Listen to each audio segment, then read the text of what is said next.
بسم الله الرحمن الرحيم نحمده ونستعينه ونستغفره ونؤمن به ونتوكل عليه ونعوذ بالله من شرور أنفسنا ومن سيئات أعمالنا من يهده الله فلا مضل له ومن يضلله فلا هادي له ونشهد أن لا إله إلا الله وحده لا شريك له ونشهد أن سيدنا ومولانا محمدا عبده ورسوله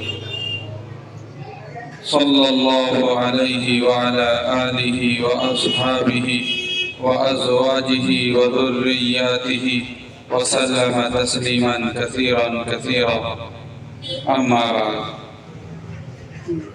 الله رب العالمين قرآن كريم বলেন অবতাগি ফিমা আতাকা আল্লাহু দারাল আখিরাহ। এখানে আল্লাহ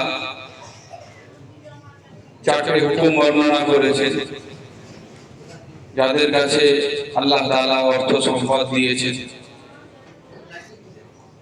যে প্রথমে আল্লাহ যে অর্থ সম্পদ দিয়েছেন সেটা দিয়ে নিজের আখিরাতকে অন্বেষণ করো, নিজের আখিরাতের ঘর বানাও। আল্লাহ এটা একটা অনেক বড় সুযোগ দিয়েছেন যাকে আল্লাহ তাআলা দুনিয়ায় ধন সম্পদ দান করেছেন।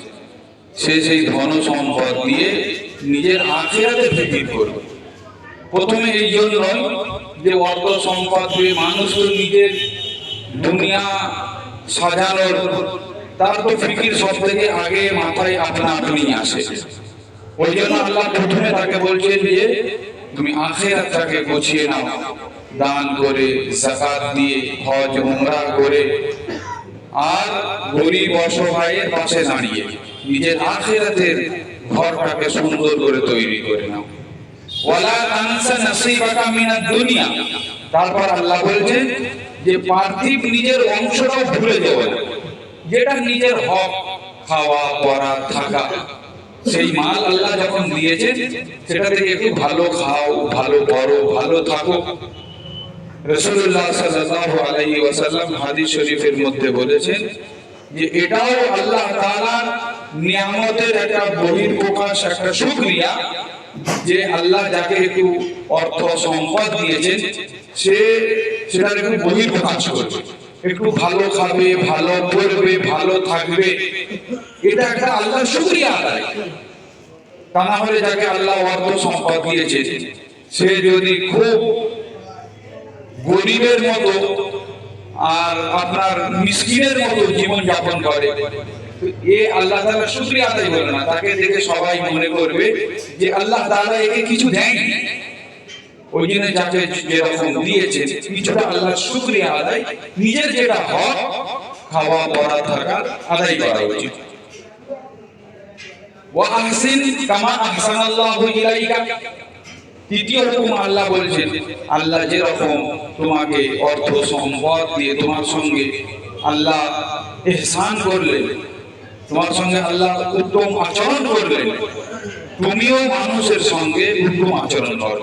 মাল আছে বলে আমি আর কাউকে চিনতে পারবো না, গরিব অসহায়ের পাশে আমি আর দাঁড়াতে পারবো না, আমি কারোর অফ হয়ে গেছে না।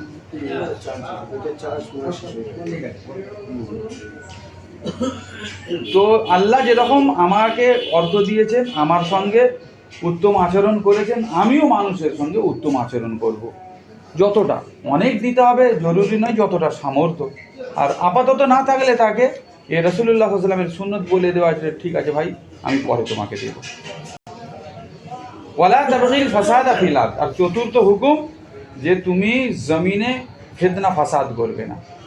দুনিয়ায় যত ফিতনা ফাসাদ এর পিছনে বড় বড় মালদার অর্থশালীরা থাকে। তো ওই জন্য আল্লাহ তাআলা তাদেরকে এটা একটা নসিহত করলেন যে এটা কখনো নিজের মালের গলত ইস্তেমাল, এটা না যেন অপব্যবহার না হয়ে যায়। যে আল্লাহ মাল দিলেন, সেই মালকে আমি আল্লাহকে রাজি খুশি করার জরিয়া বানাবো, আখিরাত গোছানোর জরিয়া বানাবো, না করে যদি সেটা দিয়ে আমি কাউকে কোনো জায়গায় ফিতনা ফাসাদ, হত্যাযজ্ঞ ইত্যাদি সেখানে এই মালটা খরচ করি, আল্লাহ মানা করলেন। ওয়ালা তাবগিল ফাসাদা ফিল আরদ ইন্নাল্লাহা লা ইউহিব্বুল মুফসিদিন। নিশ্চয়ই আল্লাহ যারা ফিতনা ফাসাদকারী তাদেরকে আল্লাহ পছন্দ করেন না। তো এই আল্লাহ তাআলার এখানে 4টে ছোট্ট নসিহত, আর তার সঙ্গে আল্লাহ তাআলা আমাদেরকে যে কাজ কারবার দিয়েছেন আল্লাহকেও ইয়াদ রাখতে হবে। আর যে ব্যবসায়ী আল্লাহকে ইয়াদ রেখে নিজের কাজ কারবার করে আল্লাহ তাআলা তার প্রশংসা কোরআনে করেছেন, রিজালুল্লাহ তুলহিহিম তিজারাতু ওয়ালা বাইউন আন যিকরিল্লাহি ওয়া ইকামিস সালাতি ওয়া ইতাইজ যাকাত। এমন অনেক ব্যক্তি রয়েছে যে তার ব্যবসা, তার বেচা কেনা তাকে আল্লাহর জিকির থেকে, নামাজ থেকে, জাকাত আদায় থেকে তাকে রোখে না, তাকে বাধা দেয় না। তারা ব্যবসা করে কিন্তু তারা সুবহানাল্লাহ আলহামদুলিল্লাহ প্রত্যেক কাজ বিসমিল্লাহ বলে করে। তারা দোকানটা শুরু করে সূরা ইয়াসিন তিলাওয়াত করে বা কাউকে দিয়ে সূরা ইয়াসিন তিলাওয়াত করিয়ে নেয়। হ্যাঁ, তো আজও আলহামদুলিল্লাহ আমরা একটা যখন উদ্বোধন কোরআন দিয়ে, নবীর নাত দিয়ে, আল্লাহ রসুলের দুটার কথা দিয়ে, তো এইরকম এর মধ্যে আমাকে ব্যবসার মধ্যে একটু তসবিহ জিকিরও কখনো কখনো, আর নামাজ আর যাকাত, এইরকম ইয়াখাফুনা ইয়াওমান তাতাকাল্লাবু ফীহিল কুলুবু ওয়াল আবসার। তারা কিয়ামতের দিনকে ভয় করে, ওই জন্যে এইরকম ব্যবসায়ী তারা জিকিরও করে, ব্যবসার সঙ্গে নামাজও আদায় করে, যাকাতও আদায় করে। তো আমরা আল্লাহ থেকে দোয়া করব আল্লাহ যেন আমাদেরকে সেই ব্যবসায়ী বানায় যারা ব্যবসার সঙ্গে তাদের মুখে প্রত্যেক কাজের শুরুতে বিসমিল্লাহ, কিছু আল্লাহ আসলেন দিলেন সুবহানাল্লাহ আলহামদুলিল্লাহ, কিছু নুকসান হয়ে গেল তো ইন্না লিল্লাহ, কিছু ভুল হয়ে গেল আস্তাগফিরুল্লাহ পড়ে নিলাম, দুরূদ শরীফ পড়ে নিলাম, আর নামাজটা ভুলবো না, যাকাতটা আদায় করবো, তো ইনশাআল্লাহ আল্লাহ তাআলার আমি প্রিয় পাত্র হয়ে থাকবো। ব্যবসায়ী হলেও আমি আল্লাহর প্রিয় পাত্র। আল্লাহ আমাদের সবাইকে আমলে তৌফিক দান করুক, আর খাস করে আমাদের রসুল ভাইয়ের এই উদ্দেশ্যকে আল্লাহ কবুল করে নিন। সমস্ত রকম নুকসান, ক্ষতি, ধোঁকা থেকে আল্লাহ তাকে হেফাজত করে, জানমালের বিপদ আপদ থেকে হেফাজত করে তার ব্যবসাকে আল্লাহ খুব লাভবান আর কামিয়াব করে দিন। সব জায়েজ উদ্দেশ্যকে কবুল করে নিন। ঠিক আছে, আল্লাহ তাআলা সবার অন্তরকে যেন এই ব্যবসার দিকে জুড়ে দিই, যাতে রসুল ভাইয়ের আল্লাহ তাআলা ব্যবসাতে লাভ দেন। দোয়া করো। বিশেষ করে একটা কথা যেটা, হ্যাঁ আপনি বলুন। যে আল্লাহ তাআলা অনেক সময় অর্থ হয়ে যায় যখন, তখন সম্পর্ক কেটে যায়, ভালো লোকের সঙ্গে সম্পর্কটা রাখে না, যারা সুপরামর্শ দিয়ে তাদেরকে সেই জিনিসটা আরও বরকতময় হবে, সেরকম সম্পর্ক আল্লাহ শয়তান কাটিয়ে দেয়। তা এটা কোনোদিন এরকম যেন না হয়, শয়তানের কোলের পরে ভালো লোকের সর্বসময় একটা সঙ্গ রাখা, কোনো ভালো লোকের সঙ্গে একটা সর্বসময় অ্যাটাচ রাখা, তাহলে শয়তানের ওয়াসওয়াসা যেসব দিক দিয়ে দিচ্ছে তারা ধরিয়ে দেবে। মানে কোনো দিক থেকে যে আল্লাহর এই নিয়ামত কোনোদিন মানে দীর্ঘস্থায়ী তার কাছে থাকবে।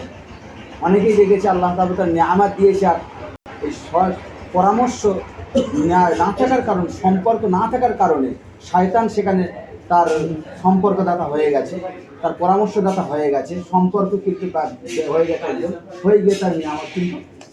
সেই জন্য এরকম একজন ব্যক্তিত্ব বা কাউকে সবসময় অ্যাটাচ রাখা, যে তার সঙ্গে কোনো কিছু সুবিধা অসুবিধা একটু আলাপ আলোচনা করে নেওয়া। আল্লাহ তাআলা এতে অনেক সময় এই নিয়ামতটা অনেক সময় দীর্ঘস্থায়ী হবে।